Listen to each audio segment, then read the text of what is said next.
I didn't know I'd been doing it wrong the whole time, but it was like Hip drive.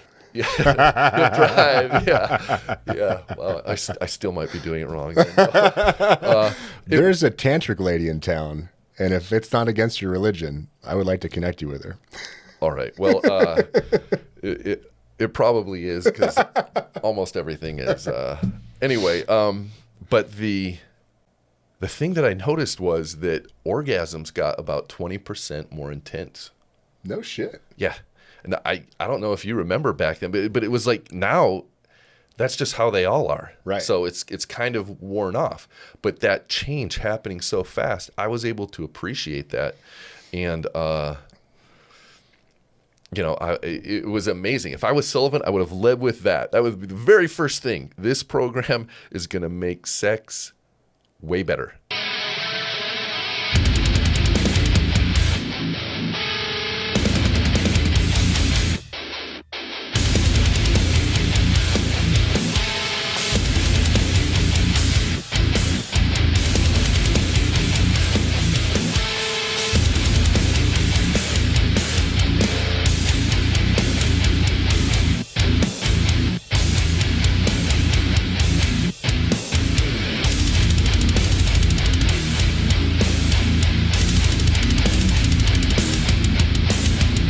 If you are a guy with gray hair, you need to listen to this podcast, because my friend Andy is here today. And what I like about Andy, other than him being Mormon and a friendly fella, is he's sharp. So he's a vet. He's got his advanced degree. He is wise enough to understand that the human body works best when you provide it with appropriate stress. He's kind of a knucklehead, behaves like a young guy, so sometimes he stresses his body too much, like on vacation, falling down mountains and things, which makes it hard to be his coach. But he discovered starting strength. He tried to do the program himself. He's sort of like me in the sense that, as men that were kind of born skinny and weak, that's our default state. But we both did something about it. Andy's made some great progress. So after trying to do the program himself, he contacted me for online coaching, and I coached him for some time. He made some good progress. I then had to pass you off to the Boise gym because my calendar got full, and I don't really want to coach people online that live next to a starting strength gym. I don't want to compete with my own business, right? And then he's been making good progress at the gym. The only thing that's been holding Andy back is his knuckleheadedness, continual injuries, and a lack of consistency. But even with those things in mind, he's been kicking ass. And I mean, he looks like a normal proportional guy now. But Andy was like me. I mean, we look like toothpicks with, apples on top. It was, he's made a drastic change. You're up 40 pounds, Andy. Is that right? Right now I'm up 35. I'm up 35 pounds. Yeah. I initially gained 40 pounds after starting coaching with you. You put me on the diet and lifting. I think for a while there, I was eating about 6,000 calories a day. Yeah. I went to see, I had a physical in there, and I did the thing where they want you to go in fasting. Right. And I went in, and the doctor thought I was diabetic because my blood chemistry it looked like I ate a cheeseburger right before they did that blood withdrawal, because my gastric emptying time, or the time it takes your stomach to empty, was way longer than 12 hours. Yeah, we treated you like a college kid for a little bit there, just because, man, you're such a hard gainer. I mean, if there's a definition of the word hard gainer, your photo is next to it in the dictionary, I don't know what that means. You'll have to tell me. Let me fix this thing for you real quick. So let's do that, so you can lean over and we can talk to each other. All right. Okay. Yeah. So a hard gainer is somebody that it's difficult for them to gain weight. Okay. You like, look at your forearms, for example. Like that's a normal muscular forearm. And when we first met, you were skin and bones, man. And that's not ideal. It's not ideal for practical reasons, and it's not ideal for performance reasons. And actually, the reason I wanted to have you on the podcast is Andy was gracious enough to invite me and my buddies out on a rafting trip last weekend. and we're sitting there on this raft. What were there, 8 or 9 people on this raft?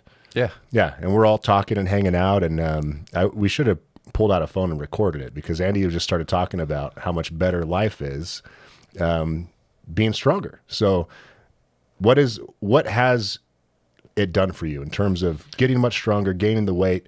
Because like I said, there's the practical side of like, okay, I shouldn't be skin and bones as a guy who's aging and, get into the later years of life. That's just dangerous. Probably not ideal for health. But then on the other hand, it's like, well, beyond just that, I also want to kick ass in life and have a good time and squeeze as much physical fun as I possibly can out of it. And you're doing just that. So share with the audience, what's it done for you? Well, I just want to start out by saying that I didn't think I was skin and bones. I felt like I was doing really well because I didn't have a beer belly, or I don't drink beer, but I didn't have a Not tummy. allowed.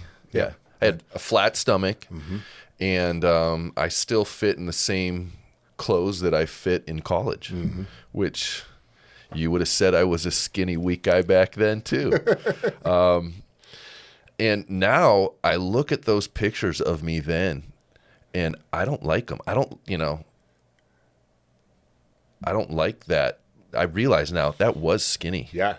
The thing that was the game changer for me, I read Starting Strength, the book, and I thought, okay, I'm going to do this program. What turned me into, I guess, a disciple, or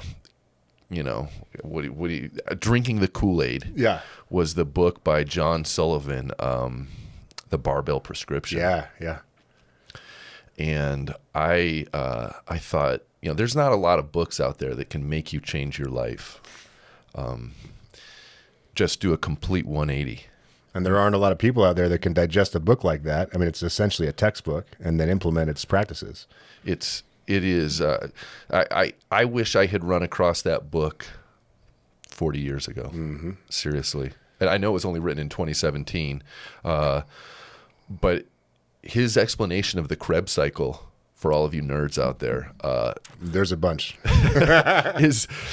I can't believe, I wish I could have had that when I was in vet school or doing biochem in undergrad, because it is a fantastic explanation. Even now, it just explained it so well.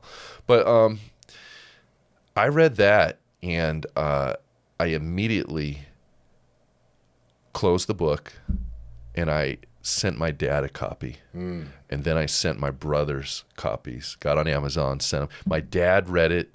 He sent copies to all of his brothers and a lot of his friends.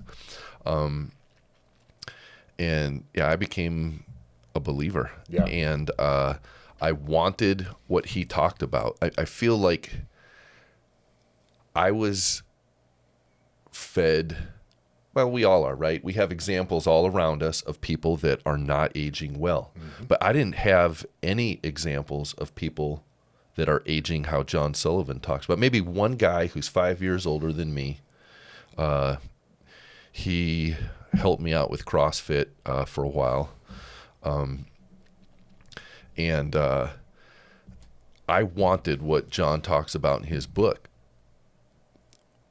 The reason that I wanted to start training was for rafting, like you said. So I go on this trip every fall with a bunch of my friends and my brothers, and we raft through the Hell's Canyon Wilderness. It's the deepest canyon in North America, and it's closed. You need permits to go float it, and it's only 30 miles, and we take 5 days to hunt and fish it, and just it's like a great week doing stupid guy stuff.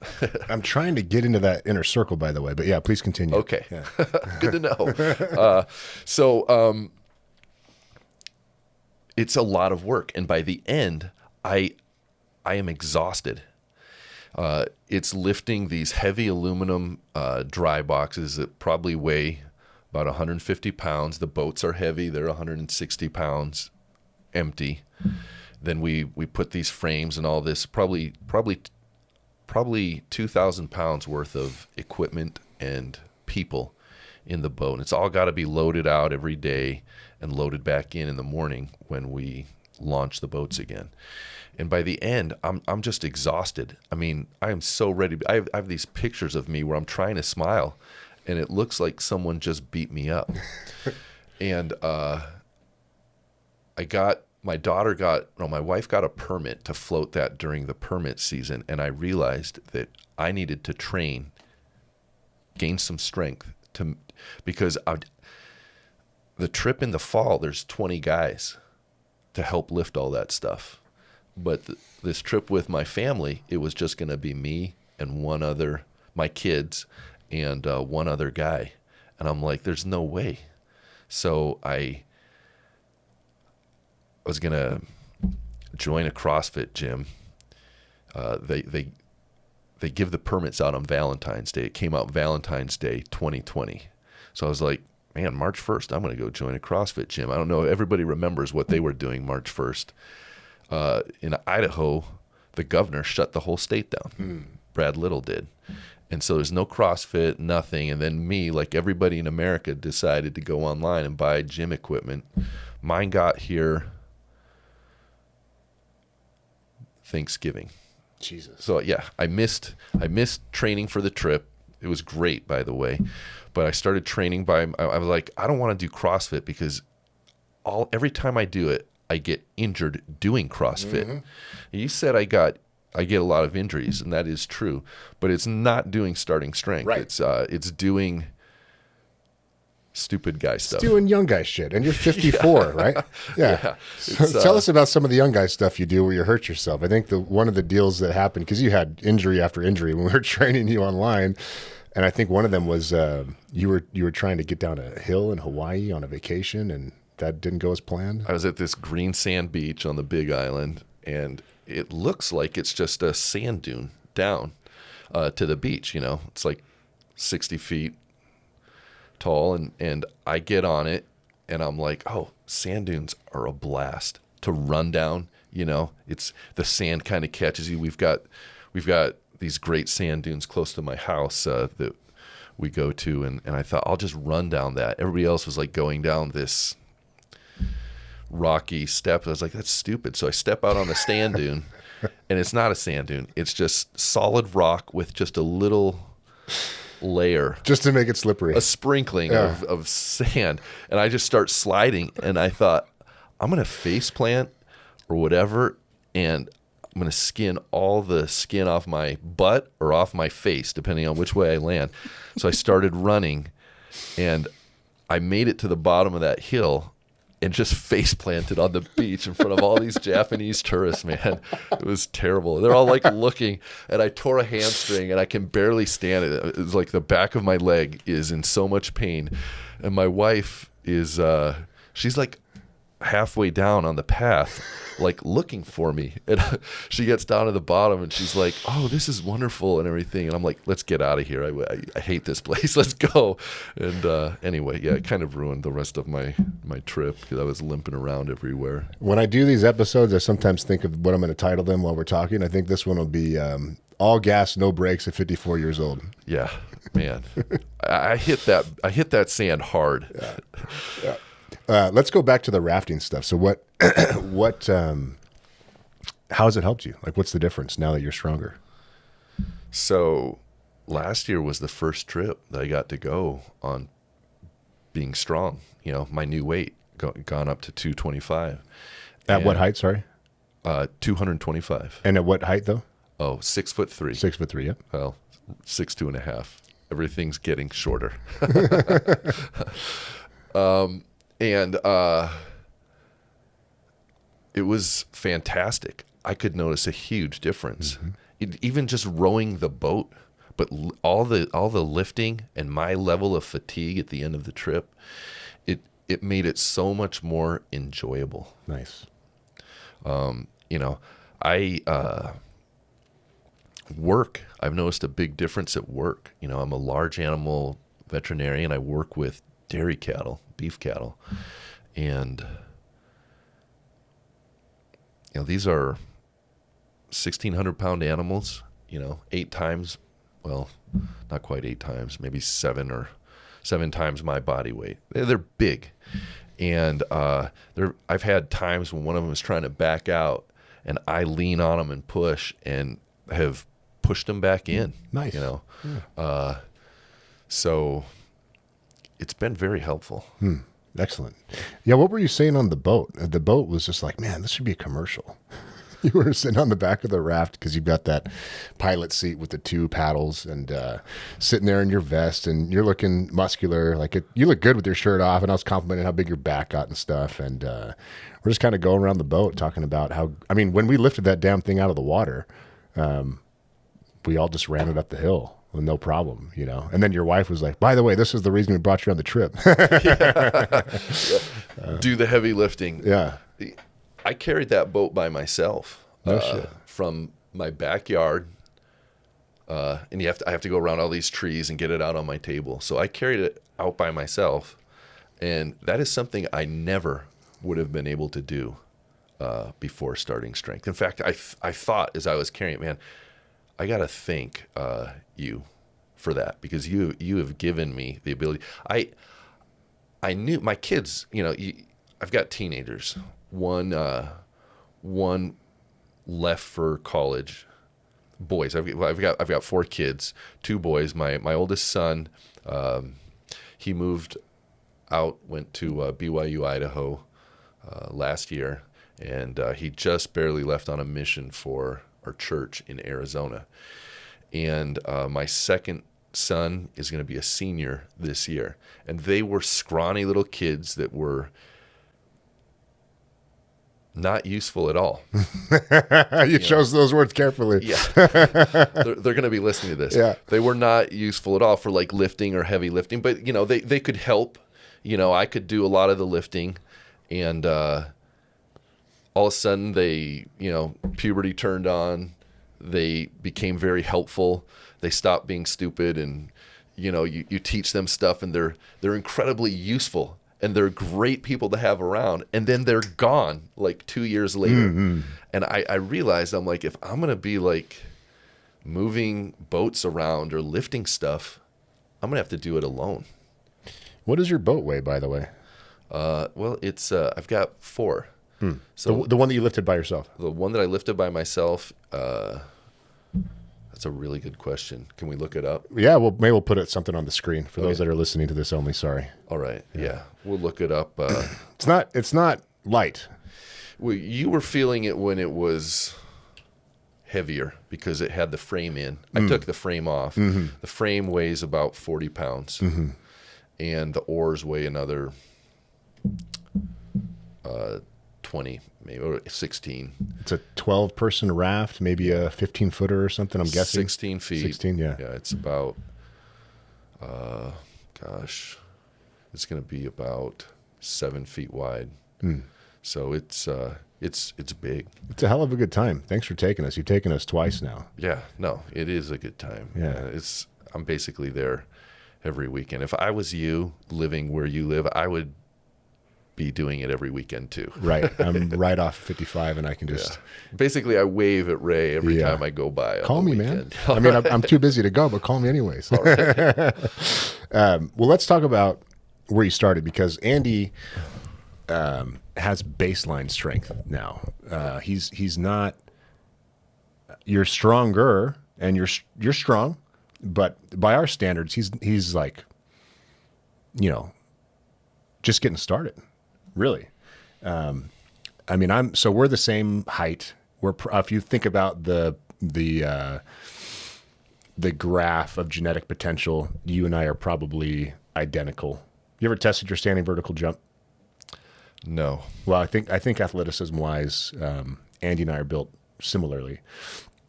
Andy started a lot later than I did. I mean, you started in your early 50s, right? Yeah.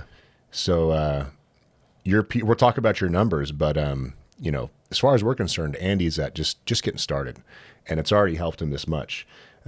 If you could be consistent, not miss any workouts, and not hurt yourself, we can get you to a 405 deadlift within 5 months, probably. And that would, I mean, you would, now you look like a normal, capable guy. You would look like your back would be imposing, for example. Your traps would be imposing. That would be a lot of fun. I'd like to do that with you. But I know you've got priorities. You've got a big family. You've got a veterinary practice, all this other stuff. But even with that, even with you doing this program sporadically, it still made that profound of an impact on your life. Do you remember what your first workout was when you tried this on your own? What were your lifts on day one? Not when I was coaching you, but when you tried to do it on your own. So the bar came first. All the equipment came whenever the manufacturer.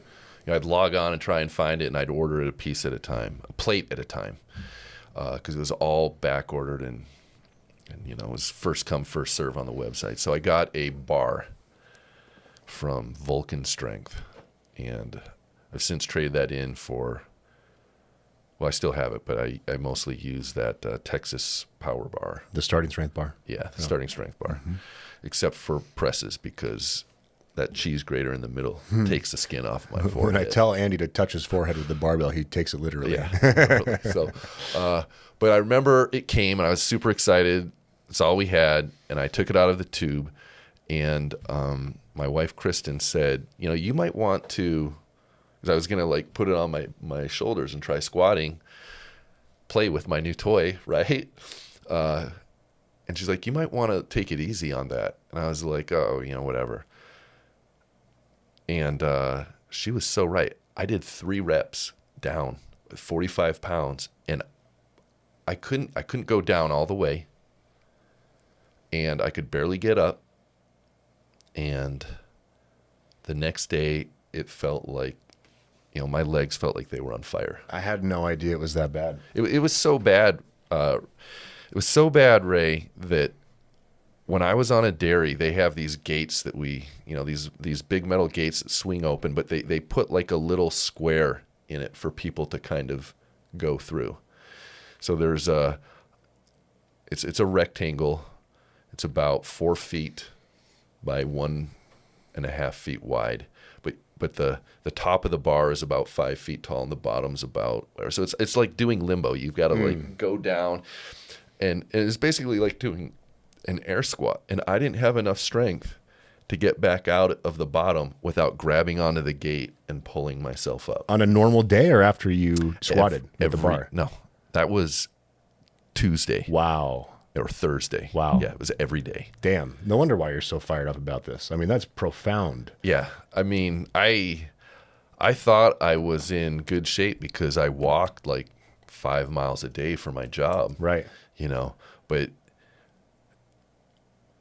just simple, easy stuff like that, like doing like 3 air squats with some equipment on. I probably had 20 pounds of equipment that I was carrying, and I couldn't get back up out of that. And the bar came.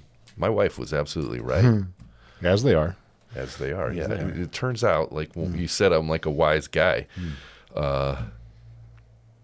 One of the things that I'm trying to do is listen to my wife more, because it turns out she's usually right. They know it too, and they're usually pretty gentle about not shoving it in our faces. Good for them. Yeah. So what's your PR squat now? And even if it's not a single, set of 3, set of 5, whatever. So right now I've never done a PR on squat. Right. But where I maxed out on my 15 reps, 5. 3 sets of 5 or 5 sets of 3? 3 sets of 5. Okay. Was 200 and was around 250. Yeah, and this is what I'm saying. I mean, 250 for 3 sets of 5 is kind of just getting started. But 250 for 3 sets of 5 after being fatigued and unable to continue from a set of 3 at 45 pounds, I mean, that's profound. For me, it's been huge. Yeah. And, I'm fighting back. I took 2 months off because large animal vets, we use our shoulders a lot, and I have like 20 years of damage to them. The length of a guy like me or a gal like me who does this career is 7 years. That's the average career length. And I've been doing it for 22 years. And so, by statistics, I should have been done 15 years ago. Right. You know? Right. So that's another thing that I love about this is the longevity to my career. And at the end of the day, there's things that are sore on me, but it's not my muscles. I wonder, it'd be interesting to quantify the lifetime value that investing in your strength has earned you, because I'm curious how else you'd be able to produce and make a living if you had to quit your job due to injury or lack of strength as you aged. I feel like I told my financial planner when I was first starting out to think of me like a quarterback, that at any moment I could get an injury or something happened to me that could be career ending. So he hooked me up with disability insurance. But I've been dropped off a pickup bed going 45 miles an hour, landed on the pavement on the back of my head. I've been shot in the leg at work, kicked by cows, kicked in the head, kicked all over my body, knocked out a couple of times, and I have only ever missed 6 days of work in 22 years. Jesus, man. That's incredible. 5 days of that was after getting shot through the thigh. One day, I went like 14 years, and I took 1 day off this January when I caught COVID. Someone Dick Cheney'd you took a break, and then you caught COVID and took a day off. I got shot in 2008. Right. Yeah. Jesus, man. Anyway. Unreal. So yeah, longevity has been a huge worry for me, and being able to keep doing what I do until I quit on my terms.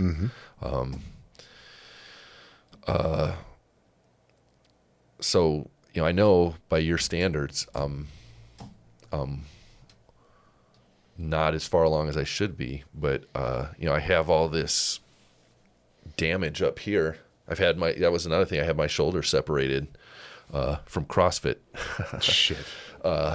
And they,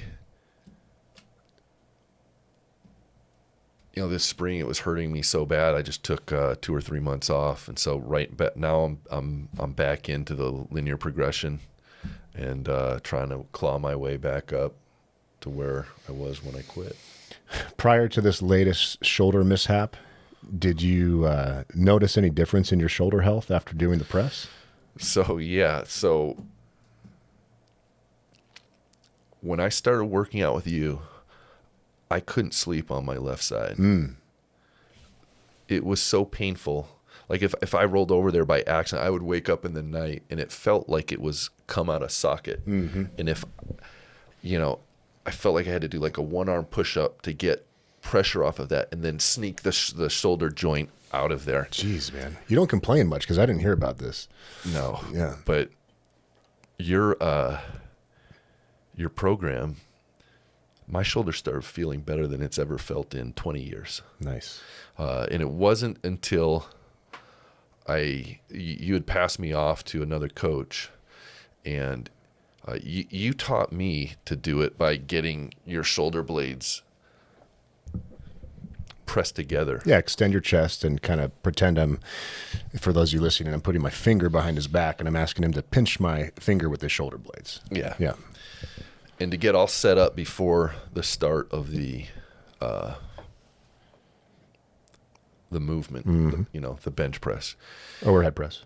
Are we talking overhead or bench? Bench press. Okay, got it. Okay, yeah, bench press. And I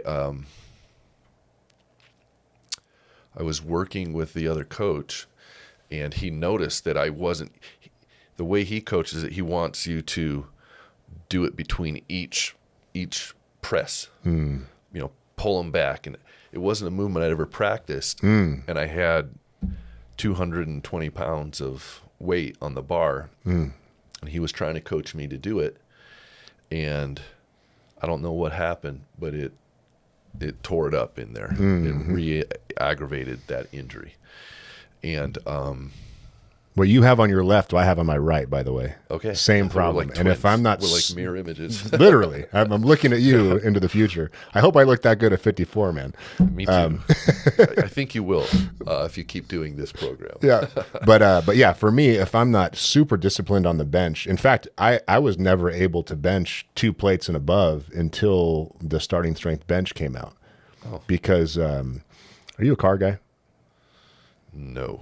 Well, for those of you listening that are car guys, the starting strength bench is kind of like putting polyurethane motor mounts on your race car instead of rubber motor mounts. Yeah. Rubber is like, it's softer, it's more forgiving, it's more comfortable, but there's less feedback.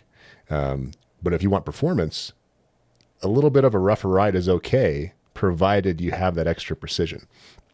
And the wooden starting strength bench gives me so much feedback that if I'm not perfectly tight on that thing, I feel it and I know it. And whenever I'm not perfectly tight, I aggravate my shoulder. And both of us are going to have to get surgery eventually. I mean, that's just probably the reality of the situation, but I want to stave it off for as long as possible. You know, right now it clicks a little here and there and it's totally uneven stuff, but it's a hell of a lot better than it's ever been, because the more muscle mass I build around my shoulder in a way that doesn't injure it, the better it feels. You know? That is so true. Yeah. I'm hoping that the surgery can wait till after I retire. When do you plan on retiring? I want to have the ability to walk away when I'm 60, but the fact of it is that I really enjoy my job. I get to work with it. It's not like a regular vet that has 5,000 people that bring their pets to your clinic. I've had the good fortune to work with about 6 or 7 families for the last 20 years. I've watched their kids grow up, go to high school, get married. Now they're starting to come in and take over the dairies of their parents. And it's been a wonderful thing to watch these families, grow up, the kids grow up and become adults. And I just feel like, every time I go to work, I'm hanging out with my friends. It's not like when the rest of you take your cat or dog to the vet. Those small animal guys are great guys, but you're limited to about 15 minutes in the room with them. Mm-hmm. It's hard to develop a relationship. But I'm at the same dairy every Tuesday or every Wednesday, and so I just get to spend years with these people. It's been a wonderful career. The thing I love about my job is that there are over 1,000 people just like you that have very similar stories to what you have with how much this program has helped them day to day. And I know it's not a temporary thing where they put in 6 months of work and then they get, 2 or 3 months of joy. I mean, it is like you, right? You can do your job better. You can do your job longer. You've got more career longevity. When you go to recreate in all the ways that we can in Idaho, you're capable. You've gone from worried about ducking down to get under a metal bar to single-handedly lifting your raft from your backyard. Yeah. That really, really fires me up. It fires me up, man. In Sullivan's book, he talks about how training is like investing in a 401k. Mm-hmm. And I've been investing in a 401k since I was 30. And the thing about 401ks is you save all this money up and you're not allowed to touch it. My financial planner tells me all the time to not get so caught up in planning for the future that you forget to live in today, because his dad retired and 6 months later he died. So he never got to all the money that he saved for retirement, all of that saving and planning didn't benefit him at all. Mm-hmm. The beauty of this 401k is, yes, you're saving it up for when you're old and when you retire, but you get to use it now. That's a great point. Yeah, the metaphor is incomplete in that sense. That's a very good point. It's incomplete. Yeah. And I gained 40 pounds in 3 months. And I look at I brought a picture. The iPhone has this app on it, my photos or whatever, and it curates or pulls up photos from your photo roll that it thinks you like. And it showed this picture of me and my boys at scout camp. I believe it was 2017, maybe. I can't remember. And I looked at that. I was swimming hard. I did the mile swim at that scout camp. And we were at the Polar Bear, which is when you go in the morning and swim around in the cold water of Payette Lake there in McCall. And I am so skinny that it looks like I could star. I mean, back then I didn't think I looked bad, but now I look at it, I'm like, oh my gosh, I could star in Schindler's List. I could be one of those guys in the striped suits, like begging for food from the GIs. No joke. It was, yeah. And I'm embarrassed to look at my old photos. I put them up on the internet sometimes just to show people the before and afters. But, like you said, at the time, I didn't think anything of it. That's just how I looked. And now looking back at those photos, I'm like, man, Ripito, very kindly refers to me as a tiny insect of a man. And sorry to interrupt your thought, but I just wanted to mention that I don't know if I would have ever got together with my wife in that shape. I don't know if she ever would have looked twice. I've seen your wife. There's no way, man. There's no way. Yeah. Sorry. Let's be honest. Let's be honest. Yeah. And that's life-changing stuff. That is life-changing I don't know if stuff. I've ever would have been able to compete in a fight, jiu-jitsu or Muay Thai. I don't know where my Crohn's disease situation would be. I don't know how I would have gotten through COVID as far as having a physical outlet, or I could go on and on and on and on. So yeah, it's cool to be able to share it with people. I'm glad you've enjoyed it too. I just wish I had found it sooner. And the thing that jazzes me up is my kids. So like I told you, everywhere around us we have examples of how not to age. My parents,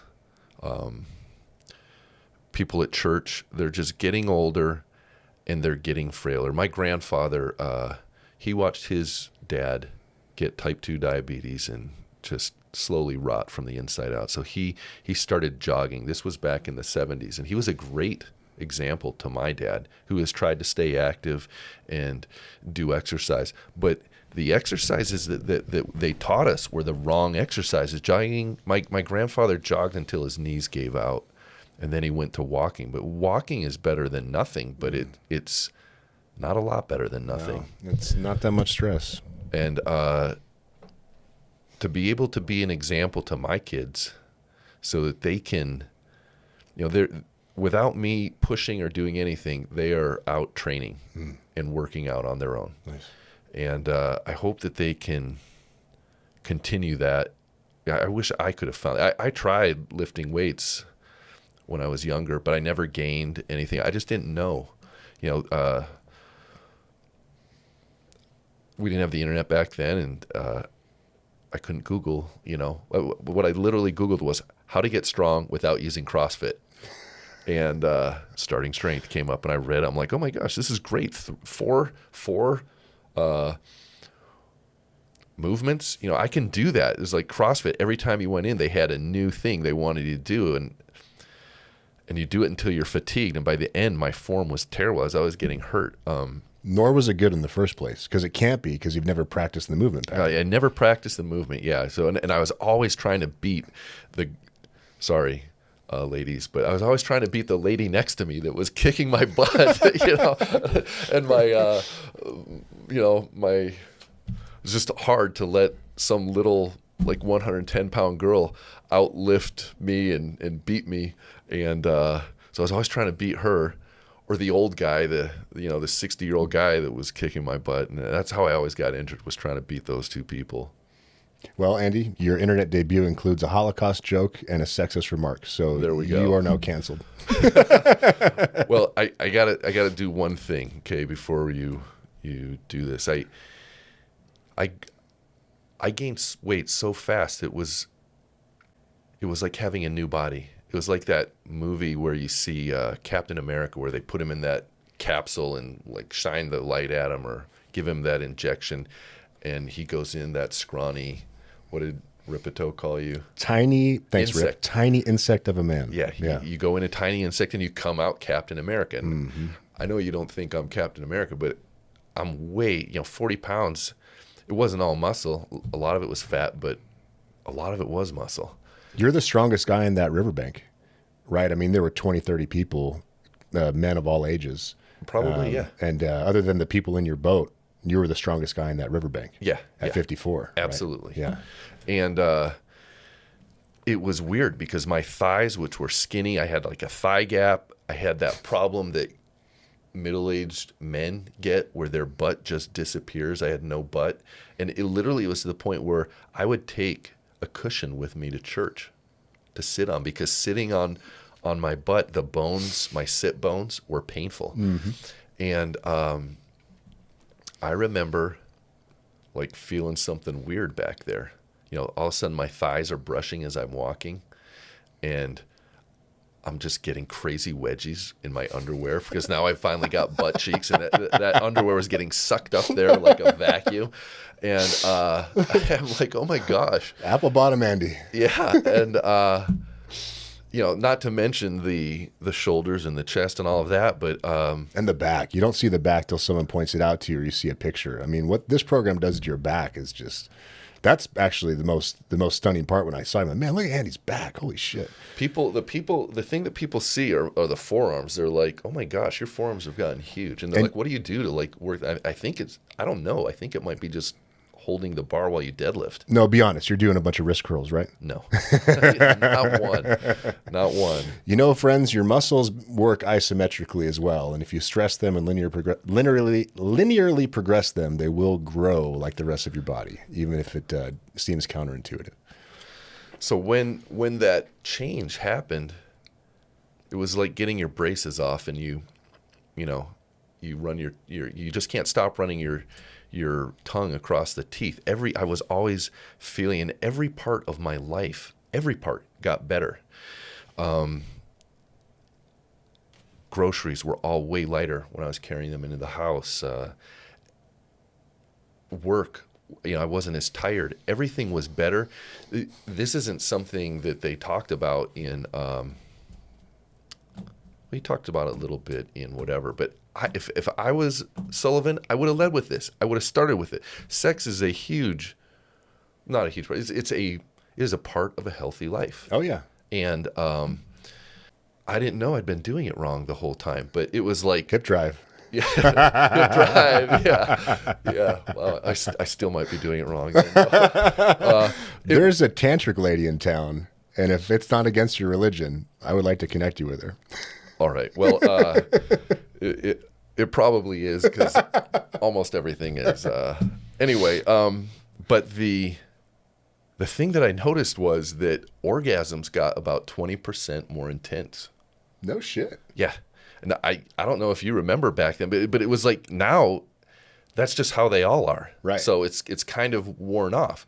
But that change happening so fast, I was able to appreciate that. And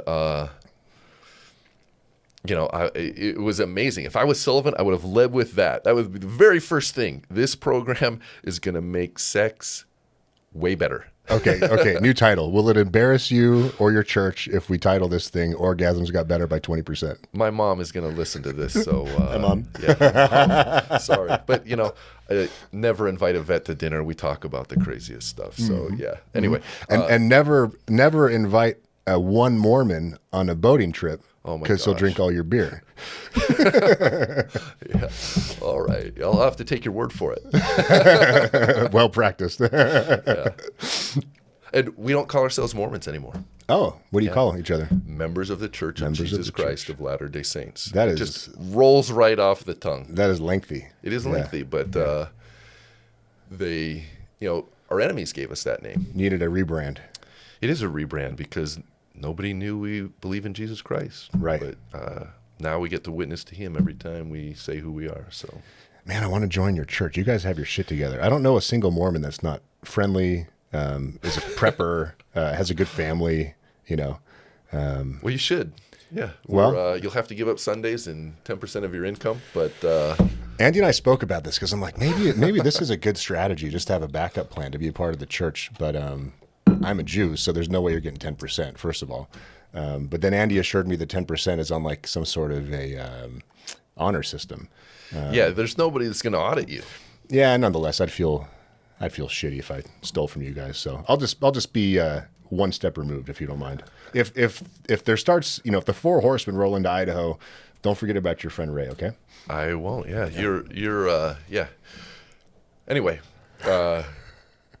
it's good being friends. Yeah. Man, 20% better orgasms. Is there anything else about the program and the way it's helped you that we haven't covered yet? I love not feeling like a skinny insect. Yep. Yeah, Good way to put it. One other thing that just as a side, I always felt like I struggled with posture. I was one of those people that would walk kind of hunched. Mm-hmm. It's because I was so skinny, lifting the weight, doing the resistance training builds up the muscles, and it pulls all of a sudden you've got strength enough to pull your posture into place, and you just feel better all the time because you're not always hunched over and whatever. So that was something else that I noticed right away. It's away too. It's better. It's one of these side effects that you don't even think about. But one of the things I enjoy watching the most is when people come into the gym looking pretty unimpressive, because frankly, our species is on a downward slope physically. At least in the Western world. I can't speak for places outside of the U.S. and Western countries at the moment. But one thing I love about this program is watching people come in hunched over from being on their phone or on their computers. And then as they grow and get stronger and bigger and more impressive, more capable, their shoulders start to pull back, their posture improves, they become more upright, and they come in walking tall, number one, because I think they're more proud of their body. Oh, yeah. And number two, because they have the musculature, on their back that's actually pulling their shoulders into the position that they're supposed to be in. That God designed us to be in. Yeah, and I think we had a little. Oh yeah, there is. With your son, we had a situation like this. He came in and he was what was he, 16 at the time or something? 15. 15, and I was trying to.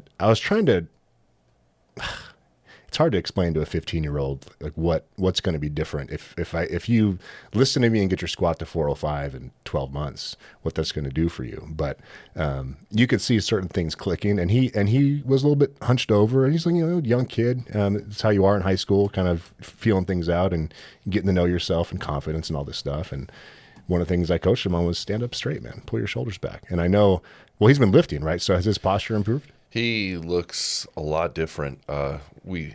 So I had to go buy all new suits, all new clothes. I don't own a single piece of clothing from when I started.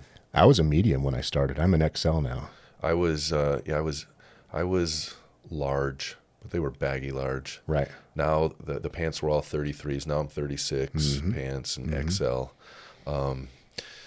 Lincoln, same thing. He really caught it like this spring and has been working out. We've had to go buy him all new clothes. Excellent. He's got really thick thighs, and his upper body's, when you're that young and so loaded up with testosterone, I mean, it really comes out. My son Calvin, he same thing.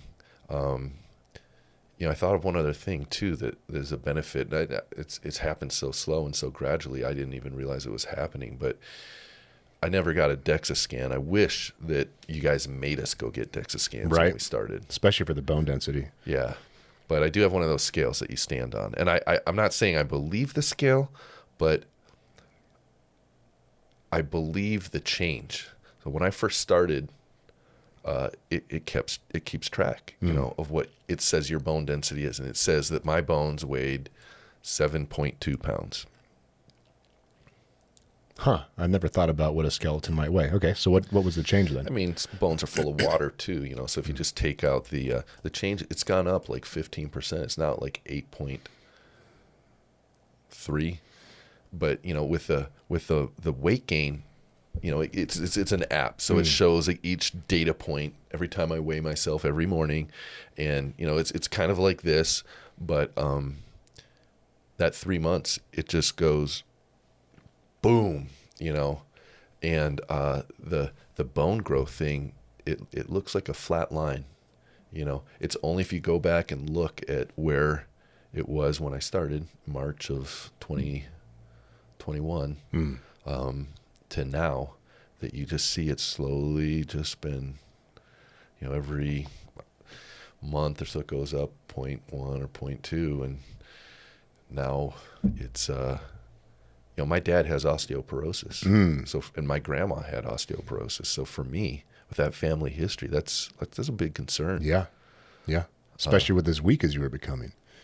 Yeah. Is your dad training? So my dad is. My mom and dad are. So I said there's no good examples.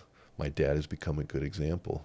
He's always a good example. He always did exercise. It wasn't weight training. It wasn't resistance training. It was he'd go to the gym and lift on the machines, and so now he's got a set of free weights, and he and my mom are doing one of the programs in the back of the book from Sullivan and Andy Baker. Bring him down to the gym, man. Let's tune him up. Your son too. Bring everyone down one day. Let me know. We'll coordinate. I would love to, but they are in Maryland. Okay. So next time they visit. Yeah, I was out there 2 weekends ago, and one of the highlights of my trip was being able to work out with them in their gym. Cool. So, are they going to an affiliate down there? I don't think they have one. I think 5x3 is in Maryland. How far away are they from Baltimore? They're pretty far. And my mom is doing chemo for cancer. Shit. It's terrible. So her immune system COVID was actually good for her because nobody asked, why are you wearing a mask? Oh, right. Yeah, because she had to social distance and not get close to people because it's just trashes her immune system. So that was, if you're trying to look for a benefit from that was one tiny benefit.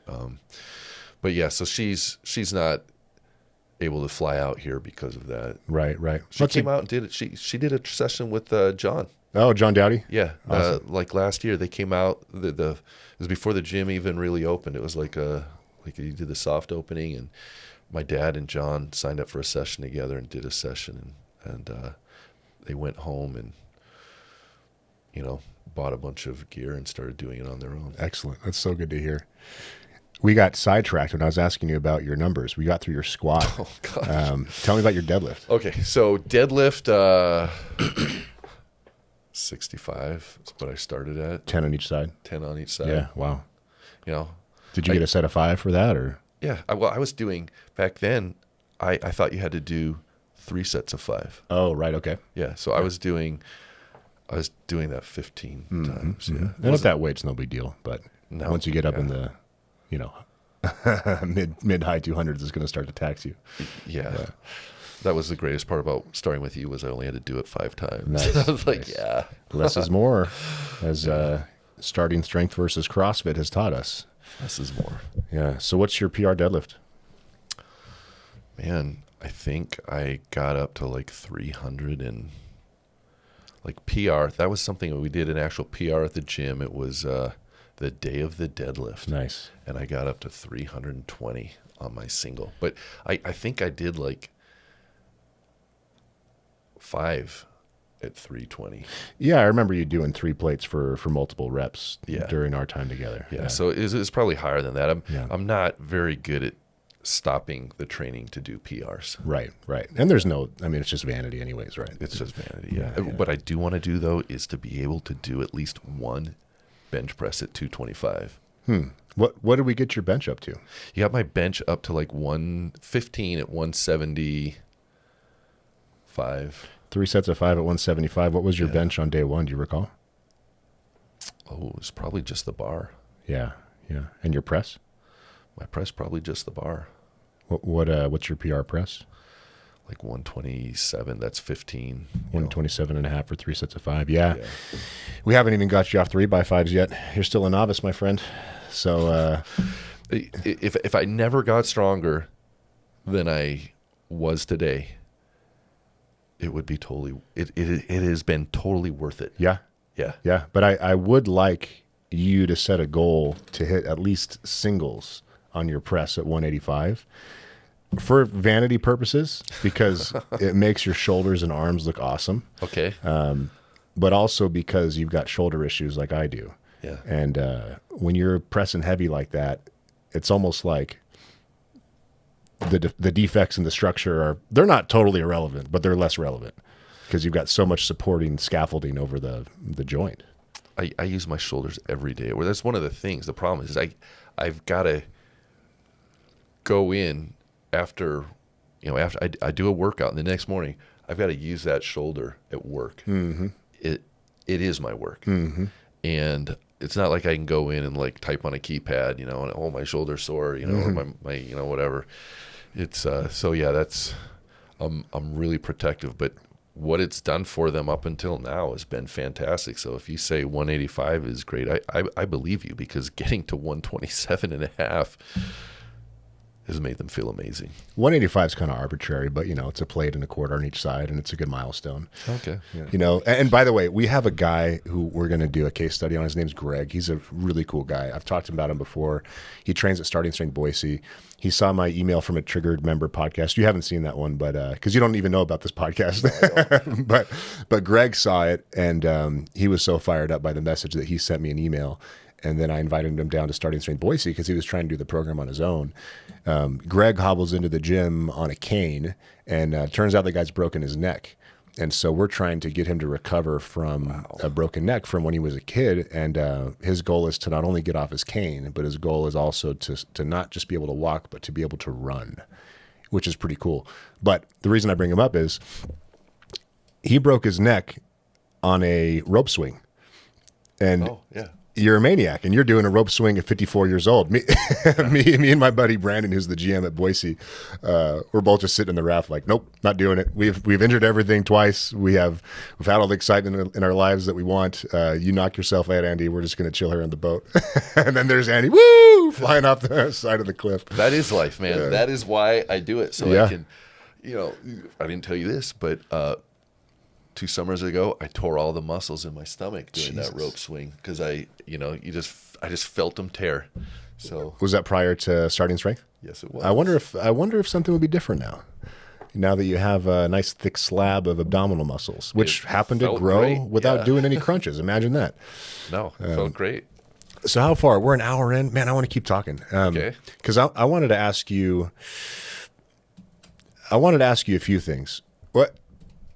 So your forearms, your abs, these are all things that grew without any isolation work, which I'm sure was surprising. It was surprising, and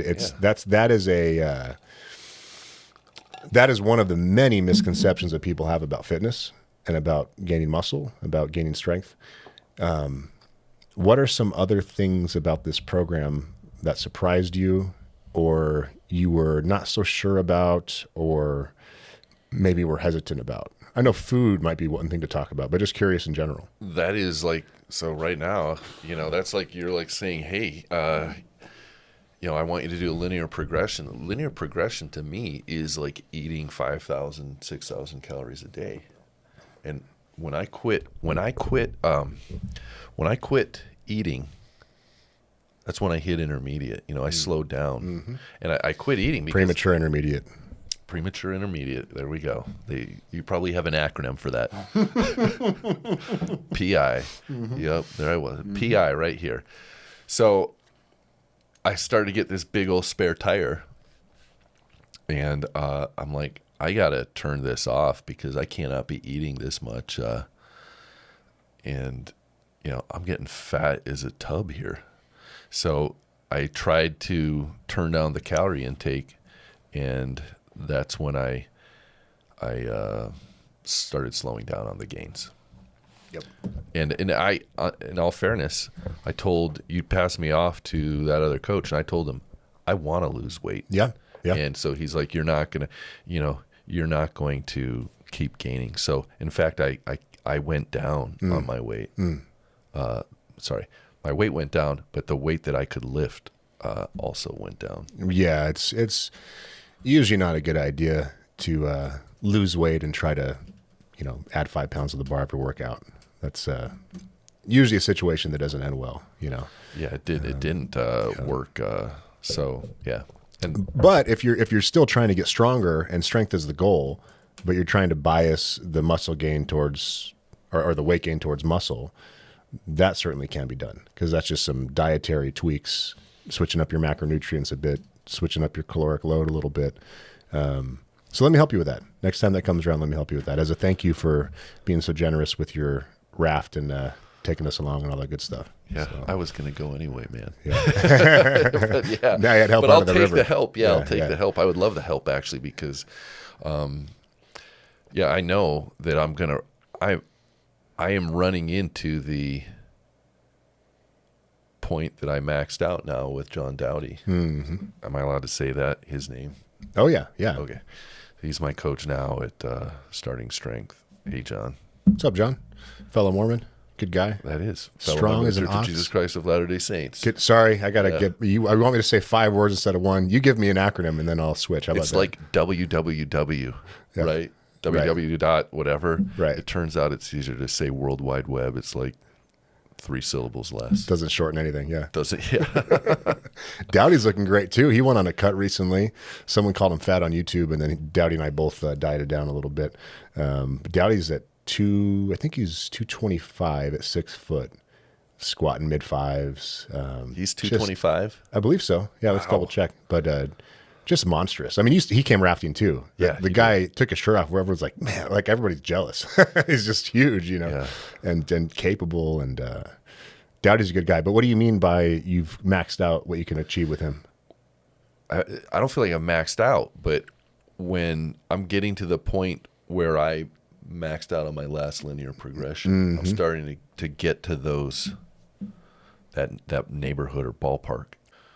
Maybe that'll be enough to power me through without going back to 5,000 calories a day. You don't need 5,000. We had to really push your calories higher than I typically would for a guy your age, just because you were such a hard gainer, But we can dial things in more precisely now, because you're not going to need the bulk of your weight gain is done. There's absolutely no reason to be eating that many calories at this point. You'll probably be in the mid-3s, if I had to guess. We'll do some work on this. I'll get a baseline from you if you want to check what you're eating for a couple of days and track it in MyFitnessPal, and just send me a PDF summary of your macros and your calories. We can dial in a plan for you. I'm probably terrible. I mean, you'll be appalled when you see what I eat. It's like I'm embarrassed to even send it to you. What's embarrassing? Just fast food and yeah. Well, whatever. You're gonna have to get out of that habit. I don't know, man. Well, you live your own life. You still look great and you're capable. So as long as you're not having major health issues, I won't give you a hard time. But I will try. The more Monster Mash you eat and the less fast food that you eat, the better you'll feel and the better you'll look and the better. What is Monster Mash? Man, you're out of the loop. So Stan Efferding is a friend of ours. He is a really sharp guy. He wrote a book called The Vertical Diet. And he's a gigantic, super strong bodybuilder. Okay. Lean. He's done it all. And so he just encapsulated all of his learnings from dieting over the years for bodybuilding shows and all this stuff, and how to manage gut problems and how to fix high blood pressure. He's Hafthor Bjornsson's coach, for example. He's John Jones's coach. He's an accomplished guy, and he's the best guy I've found when it comes to nutrition for strength training. Okay. And Rippetoe is like, nutrition's not my thing. He'll tell you how many calories you need to go through the program, but he's not interested in the specifics of diet. And so we all kind of tend to defer to Stan. For those of you watching, we don't have any financial benefit in Stan's stuff, but The Vertical Diet is a book worth buying.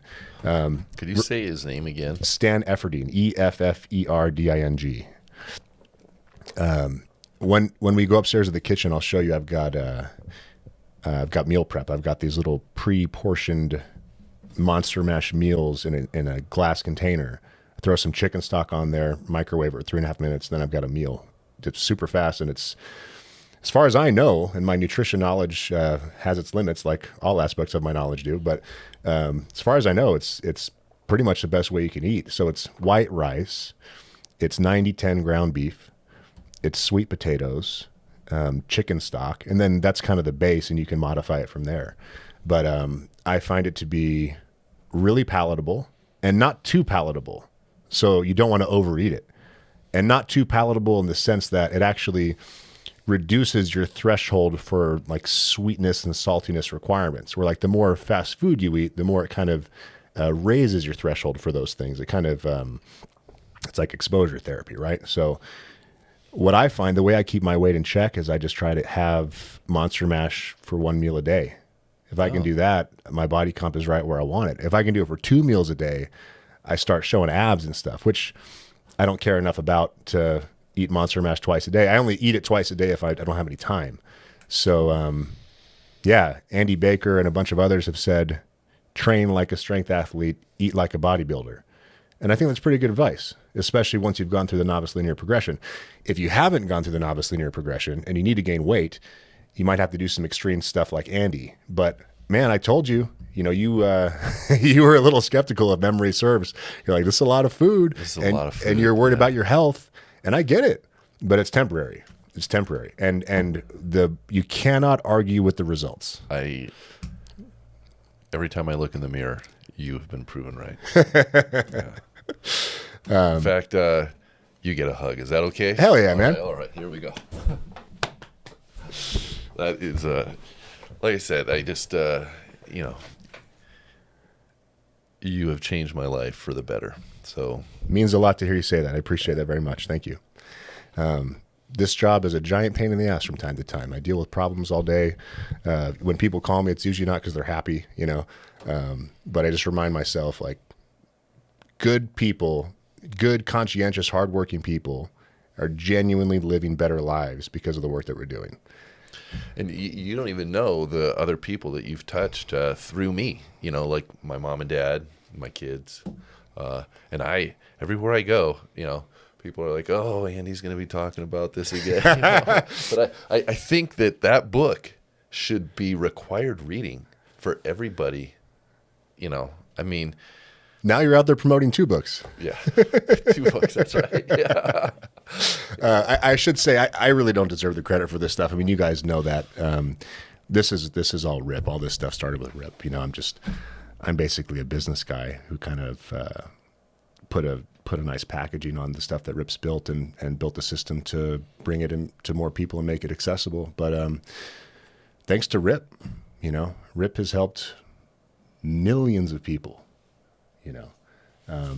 by just not being beholden to conventional wisdom, being willing to think for himself, being willing to have ideas that are counter to the approved narrative, being willing to test those ideas, having the skill, the knowledge, the intellect to document those ideas in what is essentially the best textbook in the entire category, and then somehow managed to turn that into a coaching system, turned it into a system that enables us to teach coaches and develop coaches, now a gym franchise, an equipment line, a super popular website, a really popular YouTube channel. I mean, yeah, we're lucky. We're lucky to have found this. And my job is just to tell stories, right? It's just to tell people what this can do for them. And, you are basically the spokesperson because the poster. Yeah, you're the poster child, man. Poster insect. We're basically a 40+ franchise. I mean, we have younger people, but we are the solution for fitness if you're smart and you've built enough money to afford proper instruction, and that strength is money in the bank. So we're the solution to that problem, right? So yeah, it feels good to do this work and to spend our time on it. And the majority of our members are you, middle-aged men that are not okay with being diminished. And they look at what they can't do and they say, "Fuck that. That's not acceptable. If there's a way that I can improve this, I'm going to improve it." And then they do the program, and then we have like our 70+-year-old member at Dallas. I forgot his name. Bree will link it up here if she remembers. He's 72. I think his name's David, and he deadlifts 385. Wow. I mean, he's out there with his shirt off throwing baseballs. This is how much? 385. Wow. Yeah, he's almost at 4 plates. Yeah. I'm at the stage in life where I'm doing a lot of traveling. Yeah. And vacation. Well, don't let me pressure you into I'm not making. going to, man. Yeah, screw you. Well, I'm as strong as I need to be. Leave me alone. no, that's not it. I went on vacation this summer, and we went and trained 3 days, maybe 2 days, while we're in Myrtle Beach. So I like training, but there's not a lot of gyms that have this kind of stuff. There really aren't, yeah. And so I will do my best. But yeah, I've got a Hawaii trip coming up in October. Good for you. I know. The Mormons have it figured out. Bang out a bunch of kids young, they're all growing up, make a lot of money, and then just go enjoy yourself. That's what it's about, right? I'm going to try and run down that hill again, man. I don't recommend that, and I'm glad I'm not your coach because that would piss me off. There's a joke. It embodies my philosophy in life, and probably the philosophy of my Mormon ancestors. Mm-hmm. All right. Mm-hmm. Yeah. Anyway, it goes like this. There's a daddy bull and his son. And you can cut this out if it doesn't fit with the vibe of the podcast. But they're standing on this beautiful hill, and there's green pasture down below, and the son says to his dad, he says, "Dad, what do you say we run down this hill and breed one of these cows?" And there's 100 cows down there. And the dad says, "Son, how about we walk down and breed them all?" Yeah. So, yeah, why I think so much in life we get locked into this thing where it's like I've got to pick choice A or choice B. And my Mormon ancestors were like, I want it all. We're going to have Betty and Susan. And that's how polygamy started. That's how polygamy started. I'm going to get in big trouble for this. But, so I'm going to go back to Hawaii. Instead of running down that hill, I'm going to walk down it. Walk down that hill. I'm going to walk down that hill. And we'll see what happens next. We'll see what happens next. I will try to, but the Big Island, they don't have a lot of gyms there.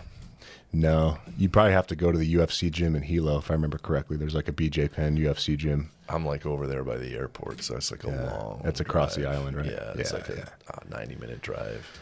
The other side of this thing is, I want to push you to do your best, but enjoy your vacation too, no need to be stressed. So I'll put my wife on my shoulders and do some squats. Hell yeah. What is that? I saw this movie. It was the Shot Collar, about these prison guys. The guys had the little clover leaves tattooed on, and a white supremacist in prison, and he got trapped into it somehow because he hit a guy in a bar, and the guy got killed, so he gets put in prison. Anyway, he goes all the way to the top, but in their solitary confinement, they're not allowed to work out, but they put the other guys on their shoulders, and then the guys one, and they all go down together. It looks so bitchin'. Just don't hurt yourself. It's hard to do a low bar style hip dominant squat when you have to maintain a vertical back angle because the wife's on the shoulders. So be careful, my friend. Those guys in prison were huge. Yeah. It's a movie. Whatever. There's some new study about guys' testosterone levels in prison are way higher. I mean, duh, right? But it doesn't surprise me. Yeah, I don't want to go to prison. No, thank you. Yeah. Andy Barman, ladies and gentlemen, walk down that hill and enjoy the fruits of your labor. 20% better. That's what I would have led with. Thank you, Andy. That was great, man. Appreciate it. Yeah.